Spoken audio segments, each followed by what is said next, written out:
നേർവീതി പ്രഭാഷണ പരമ്പരയിലേക്ക് ഏവർക്കും സ്വാഗതം. സുവിശേഷകൻ കുഞ്ഞുമോൻ തോട്ടപ്പള്ളി ഇപ്പോൾ നിങ്ങളുമായി ദൈവവചനം പങ്കുവയ്ക്കുന്നു. ശ്രദ്ധിച്ചാലും.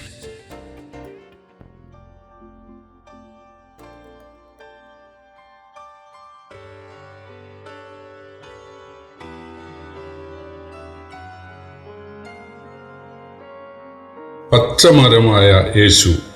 ദൈവനാമത്തിന് മഹത്വം ഉണ്ടാകട്ടെ.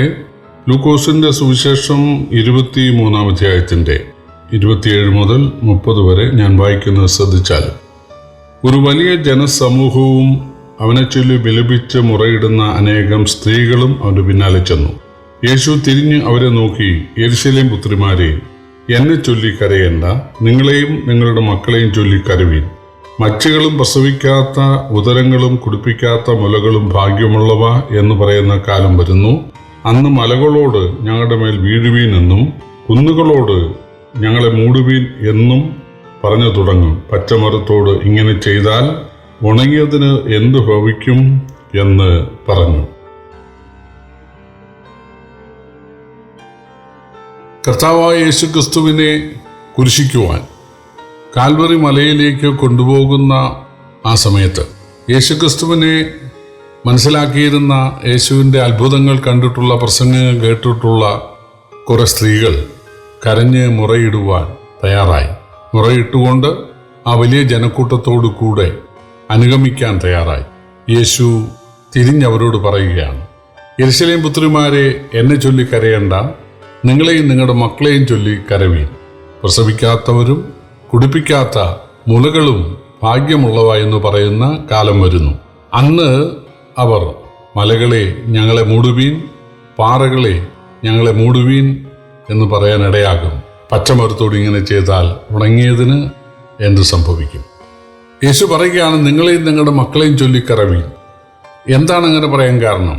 ചില മണിക്കൂറുകൾ കഴിയുമ്പോൾ, ചില മണിക്കൂറുകൾക്ക് മുൻപ് ഒരു സംഭവം ഉണ്ടായി.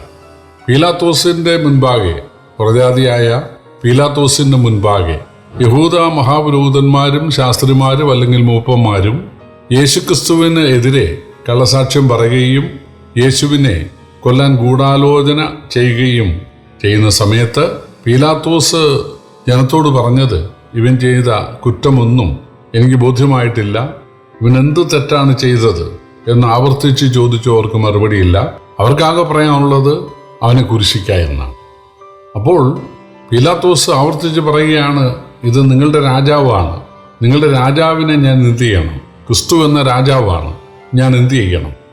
അവർ പറയുകയാണ്, ഞങ്ങൾക്ക് കൈസറല്ലാതെ രാജാവില്ല, അവൻ്റെ രക്തം ഞങ്ങളുടെ മേലും ഞങ്ങളുടെ മക്കളുടെ മേലും വരട്ടെ എന്ന് പറഞ്ഞാൽ, നീ പറയുന്നത് പോലെ അവൻ രാജാവാണെങ്കിൽ, മശിഹയാണെങ്കിൽ, അവൻ്റെ രക്തം ഞങ്ങളുടെ മേലും ഞങ്ങളുടെ മക്കളുടെ മേലും വരട്ടെ. ഇവൻ മശിഹയാണ്, ക്രിസ്തുവാണ് എങ്കിൽ, ദൈവത്വത്തിലെ പുത്രൻ തമ്പുരാൻ മനുഷ്യനായതാണെങ്കിൽ ഞങ്ങൾ ചെയ്യുന്നത് മഹാപരാധമാണ്. അത് ഞങ്ങളുടെ മേൽ വരുന്ന ശിക്ഷ കൊണ്ട് തീരുകയില്ല, ഞങ്ങളുടെ തലമുറകളും അതനുഭവിച്ചേ തീരൂ. ഇതാണ് അവർ പറയുന്നത്. അവരങ്ങനെ ഉറപ്പായി പറയാൻ കാരണം, ഇത് മശിഹയല്ല, ദൈവം മനുഷ്യനായതല്ല, യഹൂദന്മാരുടെ രാജാവല്ല, ക്രിസ്തുവല്ല എന്നുള്ള അവരുടെ ആ ഒരു ആത്മവിശ്വാസത്തിൻ്റെ മേലായിരുന്നു. എന്നാൽ യേശുവിനെ ചൊല്ലി കരഞ്ഞു മുറയിട്ട യെരൂശലേം പുത്രിമാരോട്, യെരൂശലേമിലെ സ്ത്രീകളോട് യേശു പറയുകയാണ്, നിങ്ങളെയും നിങ്ങളുടെ മക്കളെയും ചൊല്ലിക്കരവി. നിങ്ങളുടെ ഭർത്താക്കന്മാരാണ് അവൻ്റെ രക്തം ഞങ്ങളുടെ മേലും ഞങ്ങളുടെ മക്കളുടെ മേലും വരട്ടെ എന്ന് പറഞ്ഞത്. അത് വരാൻ പോവുകയാണ്. അതുകൊണ്ട് അത് കഠിനമാകാതിരിക്കാൻ നിങ്ങളെയും നിങ്ങളുടെ മക്കളെയും ചൊല്ലിക്കരയുക. എന്നെ ഓർത്ത് നിങ്ങൾ കരയണ്ട. ദൈവമേ, പിതാവായ ദൈവമേ, ഞങ്ങളെ കഠിനമായി ശിക്ഷിക്കരുതേ എന്ന് നിങ്ങൾ പിതാവിനോട് പ്രാർത്ഥിക്കുക. ഞങ്ങളെയും ഞങ്ങളുടെ മക്കളെയും കഠിനമായി ശിക്ഷിക്കരുതേ എന്ന് നിങ്ങൾ പ്രാർത്ഥിക്കുക. അതാണ് യേശു പറഞ്ഞതിൻ്റെ താല്പര്യം.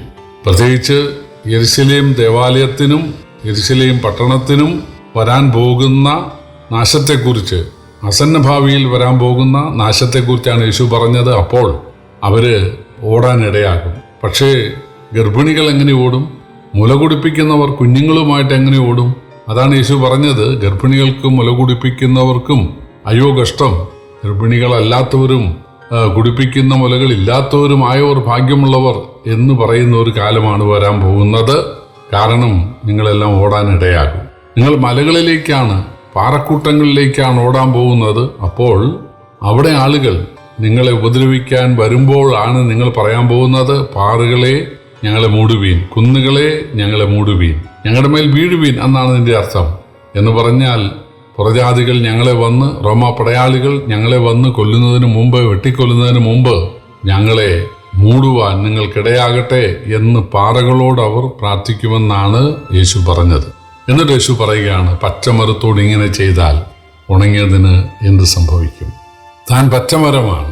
പച്ചമരം ഫലമുള്ള മരമാണ്, ഉണങ്ങിയ മരം ഫലമില്ലാത്ത മരമാണ്. നിങ്ങൾ ഫലമില്ലാത്ത മരങ്ങളാണ് യഹൂദന്മാർ. ഫലമുള്ള, അനേക രോഗികൾക്ക് സൗഖ്യം നൽകിയ, മരിച്ചവർ ഉയർപ്പിച്ച, ആളുകളെ നേർവഴിക്ക് നയിച്ച എനിക്ക് ഇതാണ് മനുഷ്യർ നൽകുന്നതെങ്കിൽ ഫലമില്ലാത്ത നിങ്ങൾക്കെന്താണ് സംഭവിക്കാൻ പോകുന്നത്? ഇതാണ് യേശു പറയുന്നത്. പ്രിയപ്പെട്ടവരെ, അത് അധികം താമസിയാതെ തന്നെ നിറവേറാനിടയായി. AD 70 റോമൻ സൈന്യാധിപനായ ടൈറ്റസ് വരികയും യെരുശലേം ദേവാലയം കല്ലിൻ്റെ മേൽ കല്ല് ശേഷിക്കാതെ യേശു പറഞ്ഞതുപോലെ ഇടിച്ചു കളയുകയും, അവരുടെ മതിലുകൾ ഇടിക്കുകയും, അവരുടെ സ്വത്തുക്കൾ കവർച്ച ചെയ്യുകയും, അവരുടെ കുട്ടികളെ അവരുടെ കാങ്കൽ വെട്ടിക്കൊല്ലുകയും, അവരുടെ സ്ത്രീകളെ, ഗർഭിണികളെ പിളർക്കുകയും ഒക്കെ ചെയ്തു. ആ സമയത്ത് ഓടാൻ പ്രാപ്തിയുള്ളവർ മലകളിലേക്ക് ഓടാൻ ഇടയായി. അല്ലാത്ത ആളുകൾ നിഷ്കരണം കൊല്ലപ്പെട്ടു. രക്തപ്പുഴ ഒഴുകുവാൻ ഇടയായി. അതവർ എരന്നു വാങ്ങിയതാണ്. അവൻ്റെ രക്തം ഞങ്ങളുടെ മേലും ഞങ്ങളുടെ മക്കളുടെ മേലും വരട്ടെ എന്ന് അവര് വെല്ലുവിളിച്ചതാണ്, ആക്രോശിച്ചതാണ്. അതാണ് അവരുടെ മക്കളുടെ കാലത്ത് സംഭവിക്കുവാൻ ഇടയായത്. പ്രിയപ്പെട്ടവരെ, നാം പഠിക്കേണ്ടത്, എല്ലാവരും പഠിക്കേണ്ടത് ദൈവത്തെക്കുറിച്ചാണ്, അല്ലെങ്കിൽ ദൈവത്തിൻ്റെ രക്ഷാപദ്ധതിയെക്കുറിച്ചാണ്, ദൈവത്തിൻ്റെ മനുഷ്യാവതാരത്തെക്കുറിച്ചാണ്, യേശുവിനെ കുറിച്ചാണ്. അതിനെ പുച്ഛിച്ച് തള്ളിക്കൊണ്ട് എനിക്ക് ദൈവത്തെ അറിയാം എന്ന് പറഞ്ഞ് മുന്നോട്ട് പോയാൽ തീർച്ചയായിട്ടും ഈ യേശു ന്യായാധിപനായി വരും.